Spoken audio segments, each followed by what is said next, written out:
Have you ever wondered who's really pulling the strings behind the crypto curtain?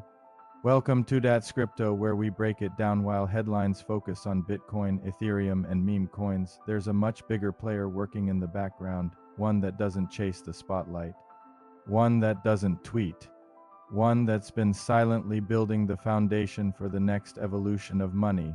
That player is the Bank for International Settlements, or as some call it, the central bank of central banks. And today we're diving into what the BIS has been doing behind closed doors, because when it comes to crypto, they're not just watching anymore.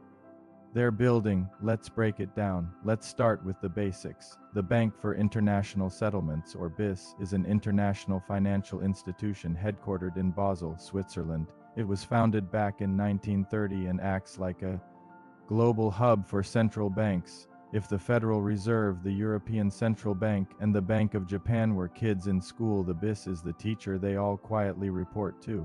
Now here's what makes the BIS unique. They don't serve regular people.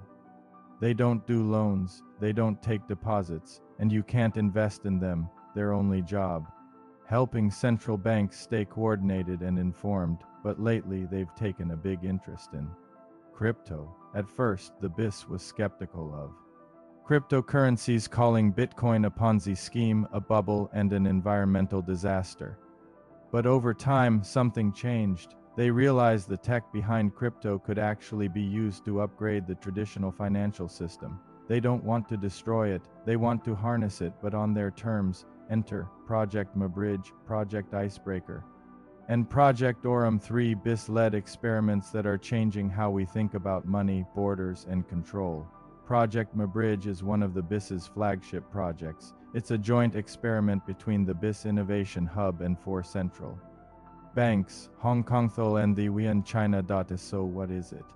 It's a platform that lets central banks settle international transactions using CBSE's central bank digital currencies instead of SWIFT or US dollars. In simple terms, instead of wiring money overseas through expensive, slow banking systems, Mabridge lets banks move digital cash across borders in seconds at low cost, with full transparency and government control. They've already run pilots where millions of dollars in transactions were settled in real time.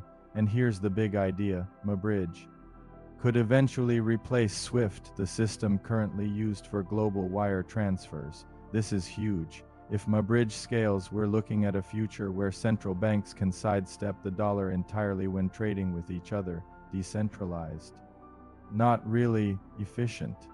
Absolutely. Now let's talk about Project Icebreaker. This one focuses more on retail transactions, the kind of payments you and I would make. It's a collaboration between the BIS Innovation Hub Nordic Center, the Bank of Israel, the Central Bank of Norway, and Sveriges Riksbank, Sweden. Icebreaker explores how people in different countries can send each other money using local CBSEs, even if those digital currencies run on completely different systems. The cool part? The transactions don't rely on one single global platform. Instead, they use a hub-and-spoke model that connects national systems only when needed. So if you're in Sweden and want to pay someone in Israel, Icebreaker finds the best route and handles the currency swap in real time. Think of it like a universal translator, but for money. It's privacy-aware, government-controlled, and designed to eliminate dependency on private crypto or even commercial banks. Next up is Project Aurum. Led by the Hong Kong Monetary Authority and BIS, Aurum is a complete blueprint for a retail CBD system.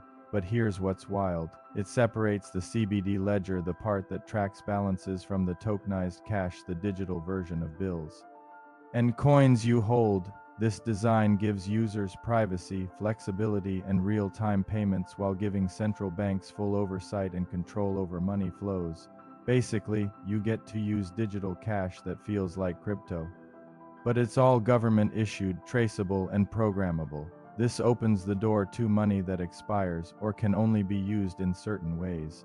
Think stimulus dollars that you must spend by a certain date, or food vouchers that don't work at liquor stores. Sound crazy? That's programmable money, and Aurum makes it possible. So what does all this mean?